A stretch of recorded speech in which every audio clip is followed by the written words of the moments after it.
the end of the day, I'm here to help entrepreneurs design brands that guide them to seven-figure success.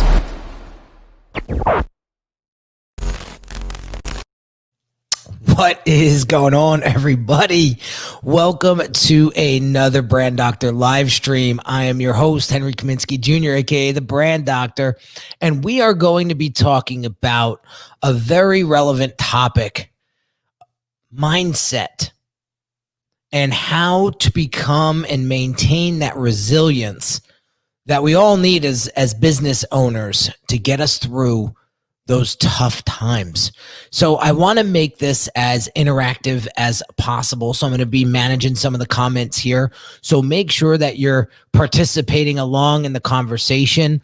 We may even bring a live viewer on and have them share some of their experience. We'll see how this live goes. I have an invite link here. If anybody's interested in doing that, you could throw it in the comments, and we could get you potentially on the show. But today's topic, I believe, is something that I want to start to talk about, especially as we end 2020 and we come into 2021. Hearing, New York and Los Angeles shutting down again due to the pandemic, and what that means for businesses and people in those areas. And, I heard there was one news station saying that, 50% of the restaurants in New York City are not going to be able to reopen because they just won't be able to sustain through this new lockdown. So how do we get through this? Well, there's a few things that I think we need to bring to the forefront here and understand. It's human nature to resist change. And, I got to tell you, I was listening to some stuff on my morning walks last week, and they were talking about how staying comfortable is really easy because it doesn't hurt. Once you start to feel the pain a little bit, it starts to hurt, and you'll make that adjustment accordingly. It's like gaining weight too. You never really feel it until you're 14 pounds overweight. I was, I had a conversation with my wife about how I felt around the Halloween this year, and I was 204 pounds. And for somebody at my size, it's kind of heavy, right? And I just didn't feel right in my own skin. And I'm saying to myself, how the hell did I put on, 14, 15 pounds, probably even 20 pounds, and then you look back and you're like, well, look at your habits, look at the way you were eating, and that caught up to me, quietly.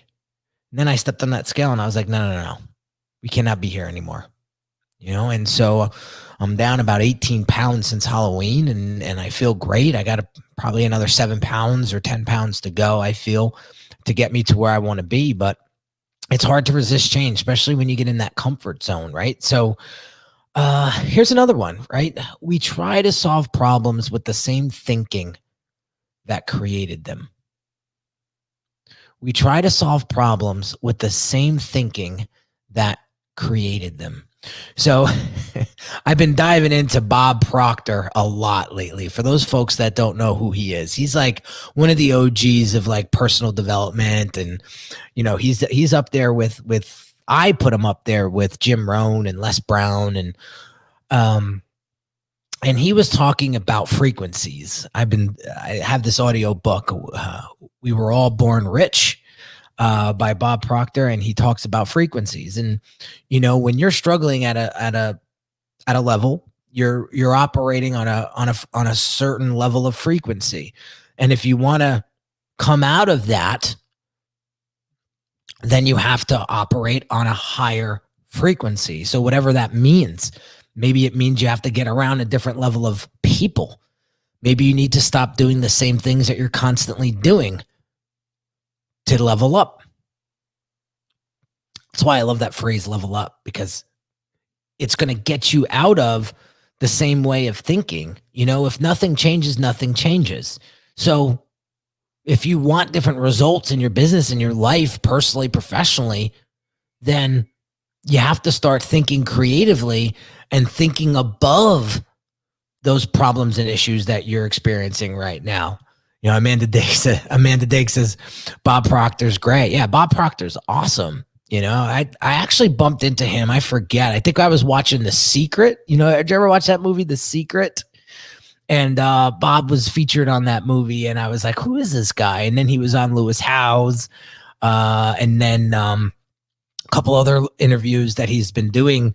He's sort of been coming back around lately, doing all these interviews. And so, you know, I just love his energy. I love his attitude, and been diving into his stuff lately and been like, man, this is the foundation stuff. This is the stuff that helps you.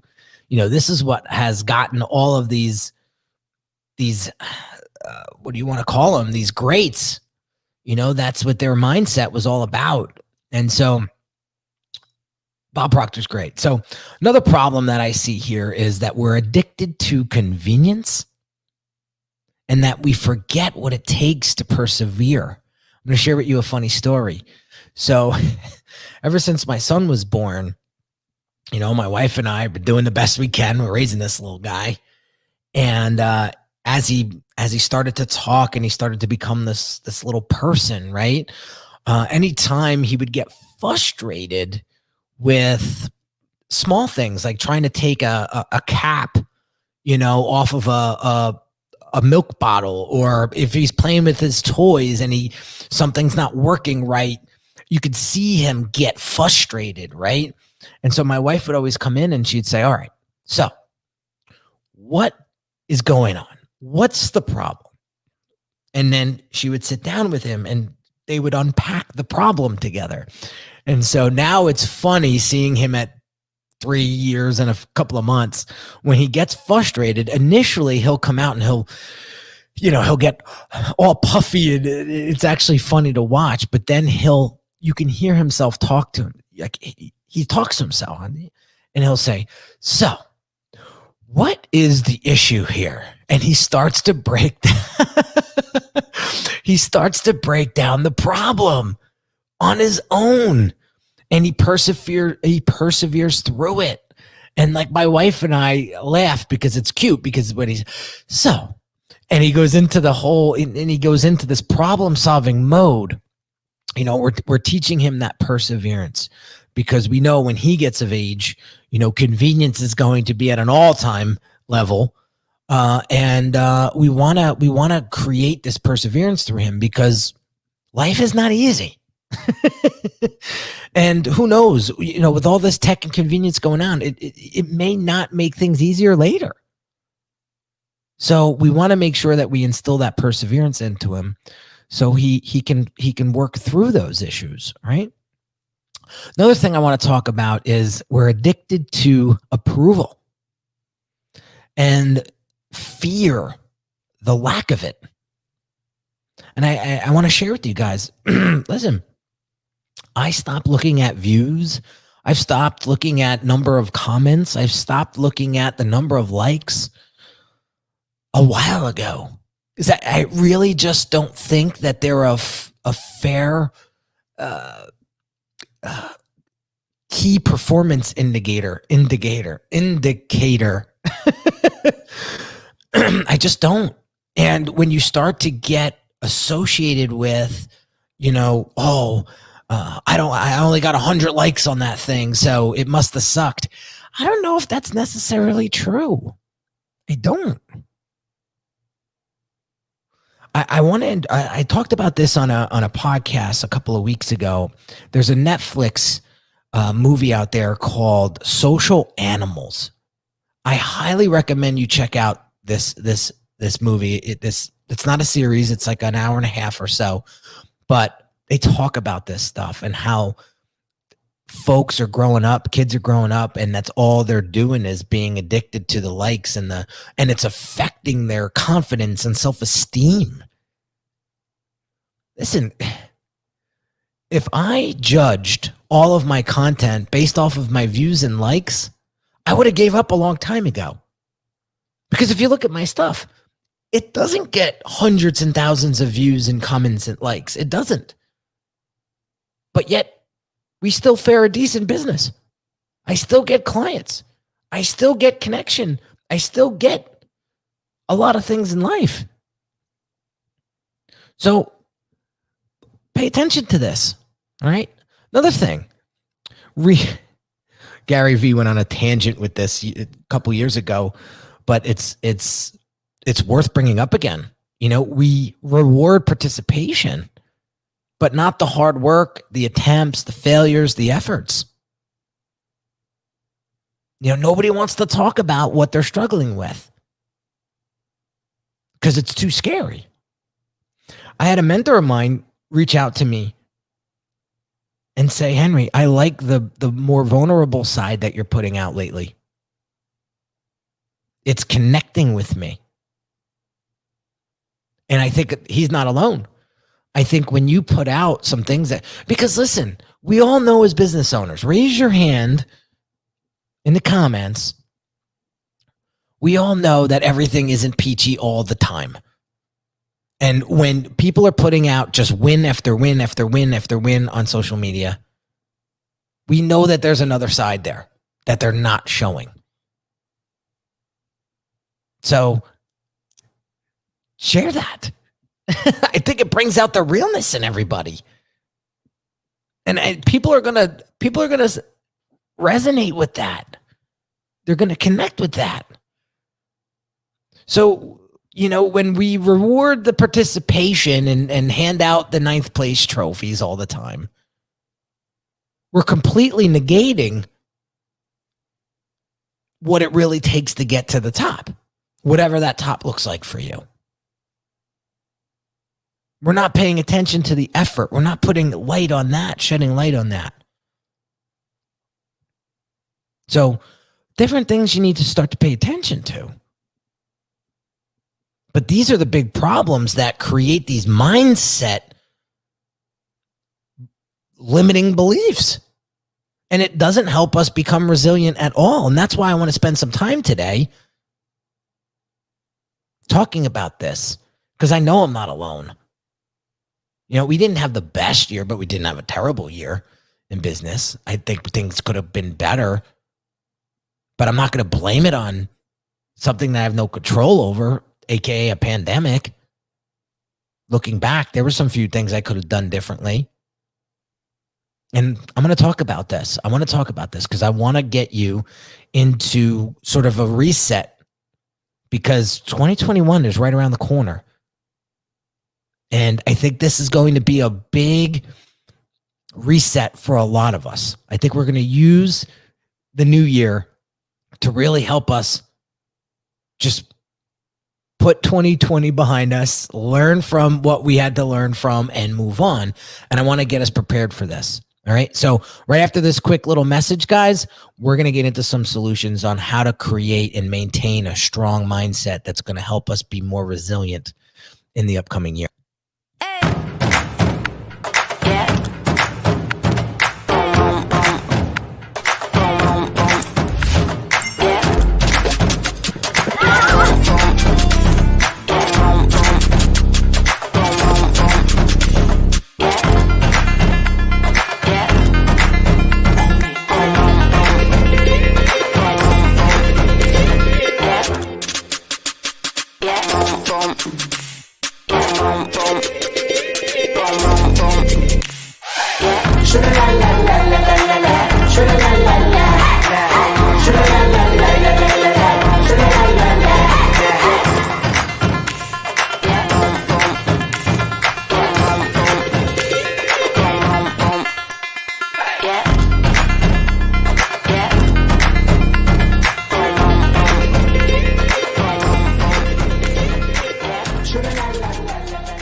All right, let's dive into this, okay? So I'm just here to tell you that you are not alone when it comes to mindset and keeping a resiliency to you in order to take your business and drive it forward, okay? When the pandemic hit, there were two types of people out there. There were the ones that bunkered down, and there was the ones that looked for the opportunity to grow. So which one were you? Did you see the opportunity? Or did you say, oh, I got to take all of my acorns and bury them because God knows what's going to happen this year? For me, I was like, all right, it is what it is. How are we getting through this? And I looked for the opportunity. Simon says, hello. Hey, what's going on, Simon? Welcome to the stream. So, what do we got to do? First and foremost, guys, let's internalize our control. Okay, so what do we have control over? All right, I don't have control over what people will say about me behind my back. I don't. They'll have their opinions, they'll have their comments, but I do have control over the actions that I take, the words that I speak, the way that I present myself online. So my question for you guys is this, and feel free to drop this in the comments. I want to kind of keep this as interactive as possible. What do you have control over right now that can help your business grow in 2021? Okay. Then we have a growth mindset versus a fixed mindset. A fixed mindset is, this is never going to happen. I cannot improve. I'm done. Whereas a growth mindset is, it's not that I can't do this. I just don't know how to do it right now. So I need to focus my attention on how can I achieve this? My clients, a lot of my Brand Accelerator clients have this mindset. It's, how is this program of yours, Henry, going to play out in the long run? One of my clients, Nick Bradley from the UK, he said, when you introduced this program to us, we were in, and it was more of a, how is this going to play out so that we get 10x return on the investment?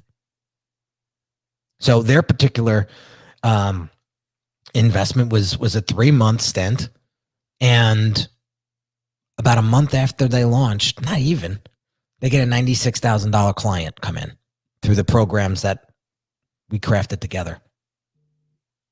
So it's playing out. It's playing out. So, but they weren't like, oh, I can't afford this, I can't do this. It was, how can I make this happen to get the results that I'm looking for? That's the mindset that we need to instill or download, whatever you want to use.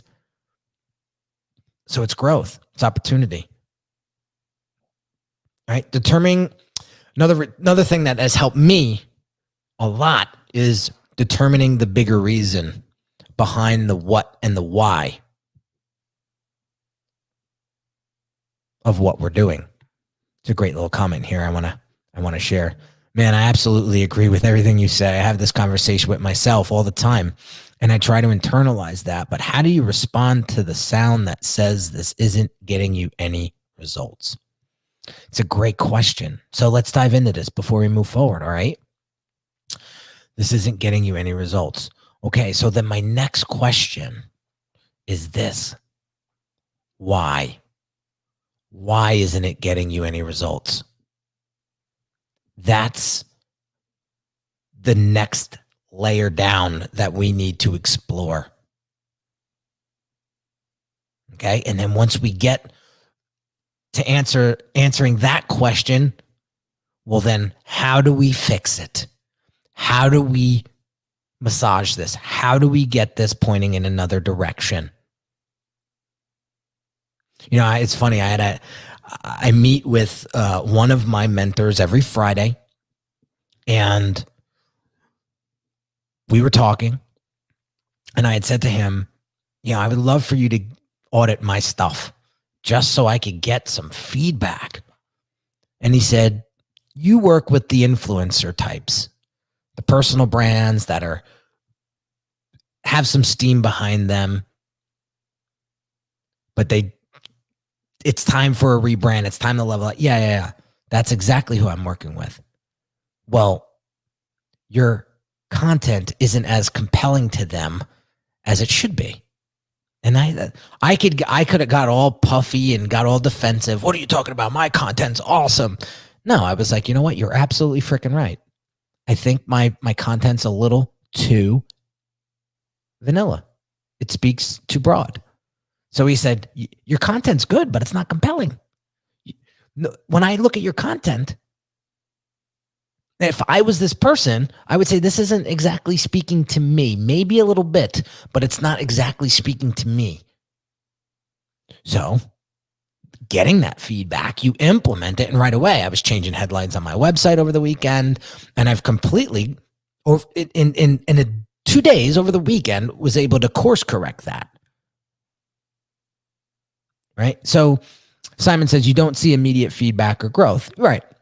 You're not going to see everything right away. And that's frustrating because you, like I said before, we're so used to instant gratification and convenience that once we, change a headline, we should see amazing results right after, right? No, it doesn't work that way. But that's the question that we need to be asking if we're not getting the results that we're looking for. So for me, it was brand assessments. Why is this an issue? Well, your content isn't compelling enough. All right, so how do we make it more compelling? Well, before we put out any piece of content moving forward, we're going to ask ourselves this question. Does it resonate with the 3 profiles of clients that you serve? And I talk about this in my masterclass, Level Up Your Branding Masterclass, which you saw the little promo for before. And if you want access to that, you can go right to my website, uniquedesigns.net, and grab that. It's about 27 minutes. It's not that long. But I go through this in detail on that masterclass. So here's another great comment. I think you are really on the edge. Try to have one move, one feedback, one sale, one small win, one step. Not master your sales, master your business, only one. That might be the first one of your comebacks. Yeah, true. Could be. Yeah, it could be. So getting into real quick, helping us, kind of reset our mindset. I talked about before, determining the bigger reason behind what and why we're doing what we're doing. So a couple things here, losing this weight and feeling good about it and changing my ways. I realized that I wanted to do this for a couple of reasons. One, for my own health, turning 40, you can't be eating like I was eating when I was in my 20s. I could feel it. My digestive system is saying no comprende. So I'm being very conscious of what I'm putting in my system now. It's a lot more vegetables and fruit. I've cut back on my meat. I still eat meat, but not as much. And I could feel my body just adjusting beautifully. The other thing was I've been outside playing with my son before the weather broke. It's like snow on the ground now, but I felt myself getting out of breath faster. Walking up my driveway, it's a big hill, getting losing my breath, or like trying to catch my breath as I get up to the top of the hill. Like it's not healthy. So I'm like, I can't, I want to see my son grow up. I want to be around for a long time. I'm not ready to go yet. And if I keep eating the way I'm eating, we can have some big issues. My father had quadruple bypass. He used to be 300 pounds. Now he's 200. Lost 100 pounds. But it took a couple heart scares and a quadruple bypass surgery for him to wake up. I'm not going through that. I'm not going through that. Hashtag health goals. Absolutely. Right. So the one thing that keeps me going, guys, and this is one of those woo-woo things that I think work. I'm not going to lie, they work, is how I lost all this weight. So I was scrolling through my phone and I found this picture of me and my wife like from 14 years ago when we first met. And like we look like little kids, but I was shredded and she was beautiful. She's still beautiful. But I was looking at myself and I was like, whoa, look at the way you used to look. You could look like that again. It doesn't matter that you're 14 years older. And so I saved that photo and I look at it every single day. And when I want to order the chicken parm sub, I look at the photo. I remind myself getting on the scale every morning and saying, if you eat this parm, there's a consequence to that. If you want to look like this, the way you looked 14 years ago, you got to put in the work. You got to put in the dues. And so that picture course corrects me all the time. So my question for you is, what do you want out of your life? And have you painted a vivid picture about it? Around it. Bob Proctor talks about this guy that, was diving into his programs, and the guy wanted a new Cadillac. And so he went to the dealership and sat in the car, smelled the leather, listened to the radio, got a picture in front of it, and like literally felt this car as his own, like it was his already. And 22 days later, he had the car in his driveway. And as woo-woo as that sounds, I agree with it 1,000%, because a lot of the things that I have in my life today, I've seen it and envisioned it and said, one day I'm going to have that car. One day I'm going to live in that home. One day I'm going to have this business operating efficiently, and your videos are going to be like, I saw all of this and I just said, what do I need to do to make this happen? And it just happens. Guys, it's a lot easier. It's a lot easier than you think. The hard part is envisioning it and putting a bigger why behind it. So when your reasons get bigger and bigger, then you become unstoppable. You really do. Wishing you and your father the best. Hope you remain healthy and fresh. I appreciate that. Thank you. Yeah, vision board is real. It is. As goofy as it sounds, I mean, it is legit.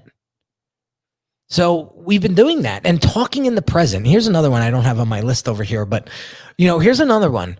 Speaking as if it already happened. So I'm setting my goals for 2021 and I write them every morning and I look at them and I read them, but I write them as if it's already happened. Right? And that programs you.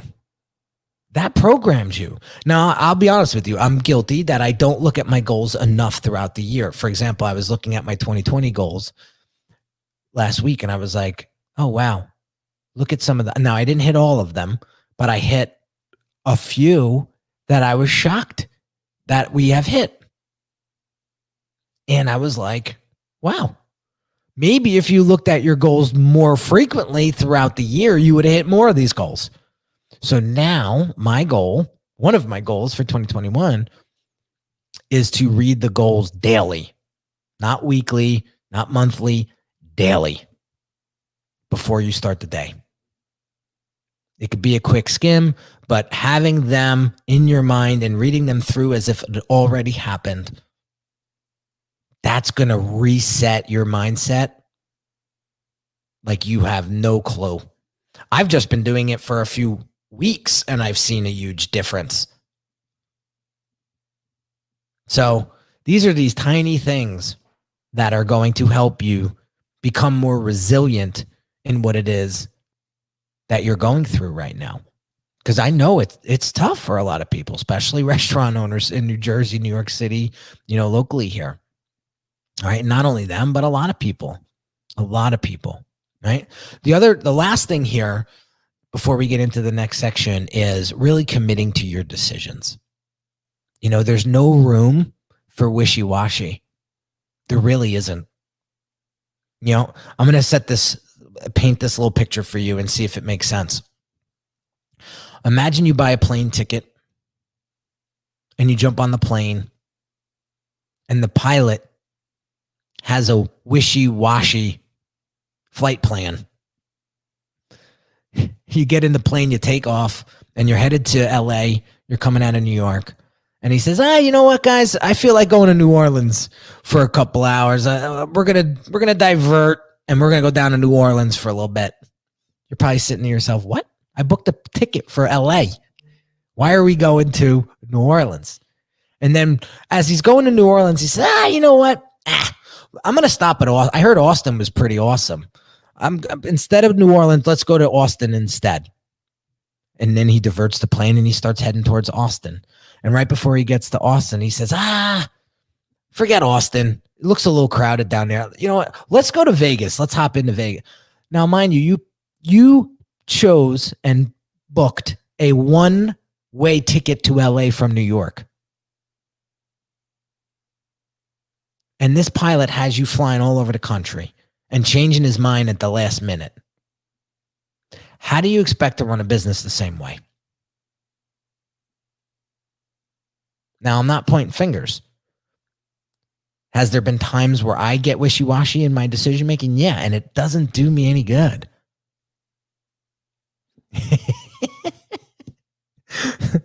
The pilot has shiny object syndrome. Yeah, he does.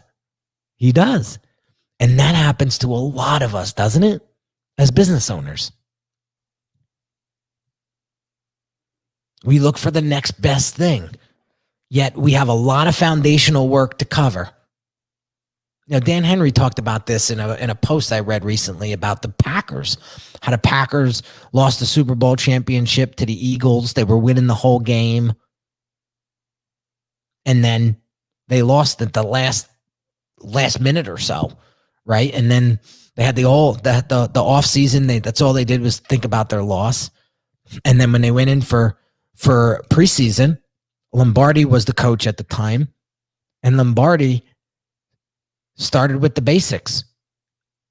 He made all the players look at their tackles and their blocks like they were in Pop Warner football. And he focused on the basics. What happened? The next year, they crushed the Giants 37-0. So there's a lot of foundational work that's probably yet to be focused on by you because you're constantly looking at the next best thing. Highly, highly recommend that you focus on the basics and keep things simple. That's what's going to help us get from point A to point B. I had all these intricate funnels and follow-up sequences back in the day, and that was a pain in the ass to maintain and manage. It wasn't until I went webinar to consult to program. 1, 2, 3. That I really started seeing the results that I was looking for in my business. So I want to share something with you that I want you guys to take away from this live. Okay? Les Brown, in one of his videos, I can't remember which one, he said, if you wake up every day and repeat the words, it's possible. It's possible. It's possible. You're going to see a massive change in your life. You're going to see a massive change in your life. And so I started to put this into play after I watched that video on, Saturday morning, I think it was. I wake up every morning, write my goals down in my journal of how the day is going to play out. And I say, this is possible. It's possible. It's possible. Okay. The other thing I want you to think about is this. What's the worst case scenario? I remember the day like it was yesterday. Me and my wife, it was March of this year. COVID just hit. I'm making changes and moves and making sure everybody's okay and making sure the business is healthy. And, and I'm sitting there, I'm eating dinner with my wife. And I looked at my wife and I said, what's the worst thing that could happen due to the pandemic and the business and our family unit and the way we live? I might have to sell some stuff off. I might have to tap into some savings. And when her and I reviewed that together, we were like, it's not that bad, is it? It's not that bad. If that's the worst case scenario. So we ran through worst case scenarios, and you know what that did? It didn't make us afraid anymore. It sucked the fear right out of us. And we saw alternatives right away. And you know what was funny? None of that happened. Everything that we thought we potentially could have had to do to stay afloat, none of it happened. So we played it through. And we got rid of that fear real quick because we were like, it's not that bad. If that's the worst possible scenario, there's people out there losing family members. There's people out there losing jobs. There's people out there really, really struggling. If the worst thing that we have to do is X, Y, Z, we're going to be okay. And then we started making more stronger decisions, confident decisions. And I'll leave you with this. Well, I got two more things and then we'll go. I hear my wife upstairs. We got to go get the little guy. But I heard Denzel Washington say one day, I don't believe in falling back onto something. You hear people say, make sure you have something to fall back on. Make sure you have something to fall back on. And he said, I never understood that. He said, if I want to fall forward. Because when I fall forward, at least I know what I'm going to see what I'm going to hit. And that really resonated with me. I never really had my father had to help me out a couple of times, but I never relied on that. I never said, I'm going to make this decision, and if it goes to shit, at least I have my father to back me up. I never, ever thought that way. I said, I'm going to do this, and if it sinks me, I will figure out a way to get out of it. If I got myself here, I could get myself out. And I always fell forward. So I want you to write a little note to yourself today. Okay? And here's what the note is going to say. I hope you got something to write down. Write this down. If not, take out your phone and write it in your notes. Every time you were convinced you couldn't go on, you did. Every time you were convinced you couldn't go on, you did. I hope this video is going to help you today reset and become more resilient in what it is that you're setting out to do for 2021. And I hope that it's that wind on your back or the sun on your back that's pushing you forward when you think that you can't go any further. So amazing live stream, guys. I appreciate all you guys for tuning in and participating. Simon, Facebook user.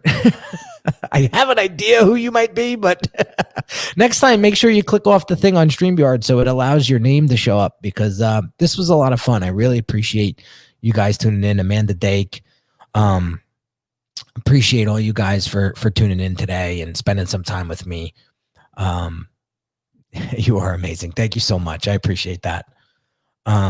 So enjoy the rest of the week. I got more coming down the pike. We'll do another live stream on Wednesday, and then we'll do a podcast on Friday. So appreciate you. My name is Mo. Awesome. Beautiful. Mo, appreciate you. And thank you for coming on and spending some time with me today. So take what is going to serve you and make sure that you apply what we talked about today. That's my biggest ask of you, is to just apply some of this stuff and watch what happens. Have an amazing day. I'll catch you on the next one real soon. Take care.